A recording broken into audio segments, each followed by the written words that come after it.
Hi friends.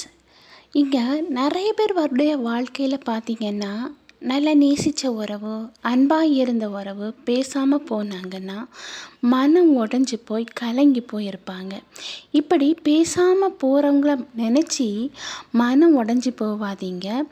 மாறா இப்படி மட்டும் நடந்து பாருங்கள், அவங்களே திரும்பி வருவாங்க. ஓகே, இது உங்கள் வாழ்க்கைக்கு பயனுள்ளதாக இருக்கும் அப்படின்னு சொல்லி நினைக்கிறேன். அதனால் லாஸ்ட் வரை ஸ்கிப் பண்ணாமல் பாருங்கள். இப்போ நம்ம வீடியோக்குள்ளே போகலாமா? மனம் உடைஞ்சி கண்ணீர் சிந்துவாங்க பாருங்க, அந்த கண்ணீருக்கு மதிப்பு ரொம்ப ரொம்ப அதிகங்க. உங்களை பேசாமல் உங்களை மதிக்காமல் ஒருத்தங்க போகிறாங்கன்னா அவங்கள நினச்சி நீங்கள் மனசு உடைஞ்சி நீங்கள் கண்ணீர் சிந்துறீங்கல்ல, இந்த கண்ணீர் நீங்கள் சிந்துற கண்ணீர் மதிப்பு அதிகமானது. இதை உங்களை புரிஞ்சிக்காமல் உங்கள் அன்பு என்ன அப்படின்னு சொல்லி தெரிஞ்சிக்காமல் உங்களை விட்டுட்டு பேசாமல் போகிறாங்க பாருங்கள், அவங்களுக்காக மட்டும் ஒரு நாளும் சிந்தாதீங்க. உங்களுக்கு அப்படி மனசு வலிக்குதுன்னா கடவுள்கிட்ட போய் சிந்துங்க. அப்போந்தான் அந்த கண்ணீருக்கு பதில் கண்டிப்பாக திருப்பி உங்களுக்கு கிடைக்கும்.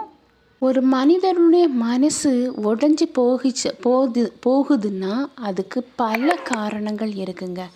ஆனால் அதே மனுஷன் உயர்ந்து வரணும்னா ஒரே ஒரு வழி தான் இருக்குது. அது என்ன வழி அப்படின்னு சொல்லி பார்க்குறீங்களா? அதுதாங்க தன்னம்பிக்கை அப்படின்னு சொல்லக்கூடிய வழி. இந்த தன்னம்பிக்கை வழியோடு நம்ம பயணம் செய்தோம்னா கண்டிப்பாக வாழ்க்கையில் வெற்றி பெறலாம். கவலையே படாதீங்க. சில நேரம் உடைஞ்சி போகிறது வர பல மாற்றத்துக்காகத்தான் இருக்கும்.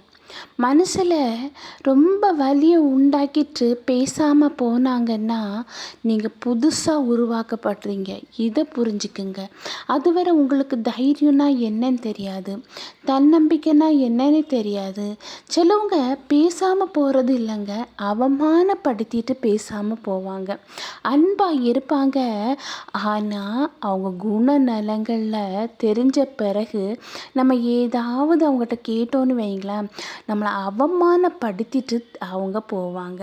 இதனால் மனசு ரொம்ப ரொம்ப ரொம்ப காயப்படும். இப்படி அவமானப்படுத்திட்டு போகும்போது உடையும் பாருங்க, அந்த உடைதல் பல மாற்றத்துக்காக இருக்கலாம். அதனால் ஒரு அவமானம் வந்ததுன்னா நன்றி அப்படின்னு சொல்லுங்கள். ரொம்ப ரொம்ப நல்ல மனம் உடைகிறதுக்கு ஆசையில் ஒன்று ஆசைப்படுவோம், அது கிடைக்கலன்னா மனம் உடையும்.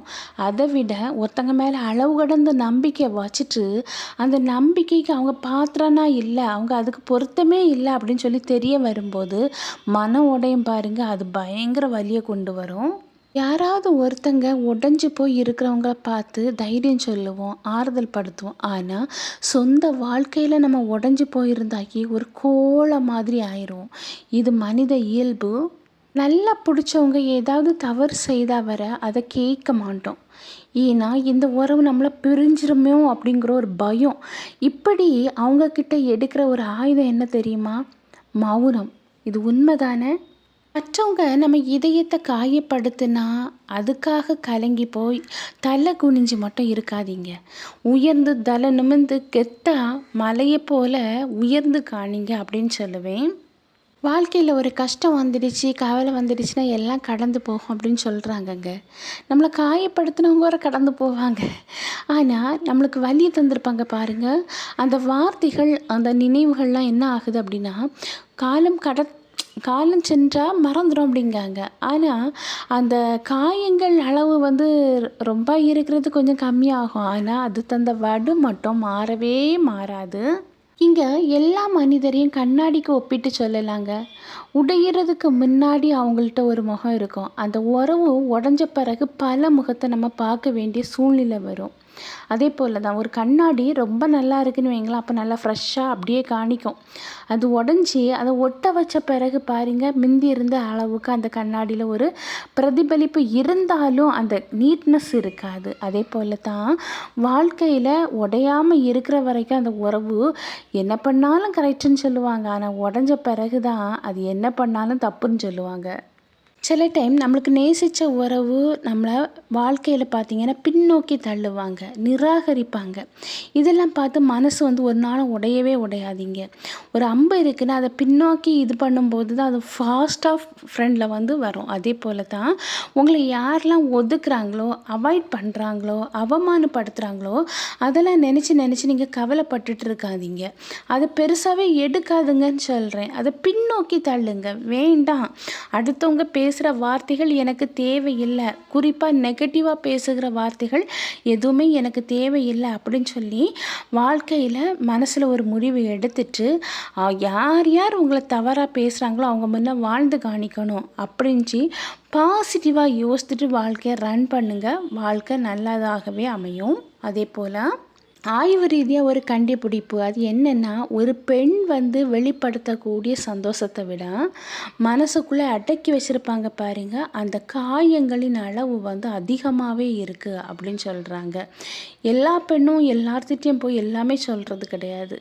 வெளியே பார்க்கும்போது அவங்க சிரிச்சிட்டு தான் இருப்பாங்க, ஆனால் உள்ளுக்குள்ளே அவங்க 1000 காயங்களை சுமந்த நிலைமையில் இருந்துட்டு தான் இருப்பாங்க. எல்லா உறவுகளுக்காக மனம் ஏங்கவும் செய்யாது, மனம் உடையவும் செய்யாதுங்க. நம்ம நேசித்த உறவு, அன்பாக இருந்த உறவு நமக்கு துரோகம் பண்ணும்போதோ இல்லைன்னா நம்மளை விட்டு பிரிஞ்சு போகும்போதோ நம்மளை நிராகரிக்கும் போதோ மனசு உடஞ்சி அழுங்க. அதனால் எல்லாத்துக்காகவும் எல்லாரும் அழமாட்டாங்க. நேசித்த உறவுகளுக்காக, அன்பு வச்ச உறவுகளுக்காக மட்டும்தான் பெரும்பாலும் உள்ள மக்கள் கண்ணீர் சிந்துறாங்க. இதை முதல்ல புரிஞ்சுக்கணும். ஒருத்தங்க வாழ்க்கையில் ஏதாவது ஒரு தவறு செய்துட்டாங்கன்னா, ஐயோ நான் செய்தது தப்பு அப்படின்னு சொல்லி அவங்களே ஏற்றுக்குவாங்க. அப்படிப்பட்டவங்கள நம்ம திருத்திடலாங்க. ஆனால் இன்னொரு கேட்டகரி இருக்குது பாருங்கள், அவங்க ஒரு தவறே பண்ணியிருப்பாங்க, ஆனால் நாங்கள் தவறே பண்ணலை அப்படின்னு சொல்லி ஏதாவது ஒரு காரியத்தை அது கொண்டு விளக்குவாங்கங்க. இப்படிப்பட்டவங்கள திருத்தணும்னு மட்டும் ஒரு நாள் நினைக்காதீங்க. அவங்க திருந்தவே மாட்டாங்க. யாரும் திருத்த முடியாது. இதை முதல்ல புரிஞ்சுக்குங்க. அவங்களா உணர்ந்து திருந்தினா தான் வாழ்க்கையில் திருந்துவாங்களே தவிர நீங்கள் போய் நின்று அவங்கள நான் திருத்திடுவேன் அப்படின்னு சொல்லி நீங்கள் ட்ரை மட்டும் பண்ணவே பண்ணாதீங்க. அவங்க திருந்த மாட்டாங்க. அப்படியே உங்கள் கண்ணுக்கு திருந்துற மாதிரி அவங்களுக்கு தெரிஞ்சுன்னா கண்டிப்பாக அவங்க நடிச்சிருப்பாங்க அவங்க முன்ன. யாருமே யாரையும் திருத்த முடியாது. அவங்களா உணரணும், அவங்களா உணர்ந்து திருந்தணும் அப்படின்னு சொல்லி நினச்சா மட்டும்தான் வாழ்க்கையில திருத்த முடியும். நம்ம பிறந்துட்டோம், எப்படியாவது வாழணும் அப்படின்னு சொல்லி மட்டும் வாழாதுங்க. பிறந்திருக்கோம், வாழ்கிறதுக்காக மட்டும்தான் இந்த உலகத்தில் பிறந்திருக்கோம் அப்படின்னு சொல்லி நினச்சிட்டு நீங்கள் வாழுங்க. உங்கள் வாழ்க்கை ரொம்ப நல்லாவே இருக்கும். உங்கள் ஒவ்வொருவருடைய வாழ்க்கையிலையும் ஏதாவது ஒரு கஷ்டம் வந்தாலோ, விரும்பினவங்க உங்களை விட்டுட்டு போனாலோ அதை நினச்சி நீங்கள் கவலைப்படாதீங்க. எல்லாம் பார்த்துக்கலாம் அப்படின்னு சொல்லி சகஜமாக நீங்கள் எடுத்துகிட்டு போனீங்கன்னா கண்டிப்பாக உங்கள் வாழ்க்கை நல்லா இருக்கும். இல்லை நான் நேசித்த உறவு என்கிட்ட பேசாமல் போயிட்டாங்களே அப்படின்னு சொல்லி நீங்கள் அதை நினச்சி கவலைப்பட்டுட்டு இருந்தீங்கன்னு வைங்களேன், கண்டிப்பாக உங்கள் வாழ்க்கையில் ஒரு முன்னேற்றங்கிறதே இருக்காது. ஏன்னா நீங்கள் அதையே நினச்சி இருக்கும்போது உங்கள் வாழ்வாதாரம் கெட்டு போகும். உங்களுக்குள்ள கடமையில் உங்களால் முழு கவனத்தை செலுத்த முடியாது. அதனால் ஒருத்தங்க உங்களை பேசாமல் உங்களை விட்டுட்டு போகிறாங்கன்னா நீங்கள் போகட்டும் அப்படின்னு சொல்லி மௌனமாக அவங்ககிட்டருந்து வெளியே வர பாருங்கள். ஏன்னா அவங்க மனசில் ஒரு முடிவு பண்ணியிருப்பாங்க, இனி நமக்கு இவங்க தேவையில்லை அப்படின்னு சொல்லி. அதை புரிஞ்சுக்கிட்டு உங்கள் கடமையில் முழு கவனத்தை செலுத்துங்க. இன்றைக்கி நீங்கள் மனசளவில் உடஞ்சி உருக்குலைஞ்சி கலங்கி போயிருக்கீங்கள, நீங்கள்லாம் மனதளவில் பக்குவப்பட்டுட்டீங்க. இனி உங்கள் வாழ்க்கையில் எந்த கஷ்டம் வந்தாலும் அது பெருசாகவே உங்களுக்கு தெரியாது. ஏன்னா நீங்கள் பெரிய அளவில் பக்குவப்பட்டிருப்பீங்க, மாற்றப்பட்டிருப்பீங்க, மாறியிருப்பீங்க. அதனால் உடைந்த ஒவ்வொருவரும் மனதளவில் பெரிய பெரிய பக்குவப்பட்ட தைரியசாலி அப்படின்னே சொல்லுவேன். இனி எப்படி வாழ்க்கையை நகர்த்தணும் அப்படின்னு சொல்லி அடுத்தவங்களுக்கு தெரிகிறத விட மனசளவில் உடஞ்சி போய் கலங்கி போய் நீங்கள் பல காயங்களை பட்டிருப்பீங்க பாருங்கள், உங்களுக்கு ரொம்ப நல்லாவே தெரியும். அதனால் உடைப்பது நல்லதுக்கு தான். ஆனால் அந்த உடைச்ச சூழ்நிலையை நீங்கள் ஒரு நாளும் மறக்கவே மறக்காதீங்க. உடைச்சவங்கள மன்னிச்சாலும் உடைக்கப்பட்ட சூழ்நிலையை மறக்காதீங்க. அந்த சூழ்நிலை உங்கள் வாழ்க்கையில் பல பாடங்களை கற்றுத்தரும். அதுதான் உங்கள் வாழ்க்கையை முன்னேற்றத்திற்கு கொண்டு போக போகுது. நீங்கள் அதனால் பேசாமல் இருக்கிறவங்கள நினச்சி மனசை உடைஞ்சு போகாதீங்க. நீங்கள் மூவ் ஆன் பண்ணுங்கள். அடுத்தது உங்கள் வாழ்க்கையில் நீங்கள் என்ன பண்ணணும், இதில் தான் உங்கள் முழு கவனமும் இருக்கணும். இப்படி இருந்தால் கண்டிப்பாக உங்கள் வாழ்க்கையில் நீங்கள் முன்னேறுவீங்க. அதை பார்த்து உங்கள் மனசை உடைச்சிட்டு போனாங்க தெரியுமா, அவங்களே திரும்பி வருவாங்க. ஓகே ஃப்ரெண்ட்ஸ், இது உங்கள் வாழ்க்கைக்கு பயனுள்ளதாக இருக்கும் அப்படின்னு சொல்லி நான் நினைக்கிறேன். நான் உங்களை அடுத்த வீடியோவில் மீட் பண்ணுறேன். அதுவரை பை, see you.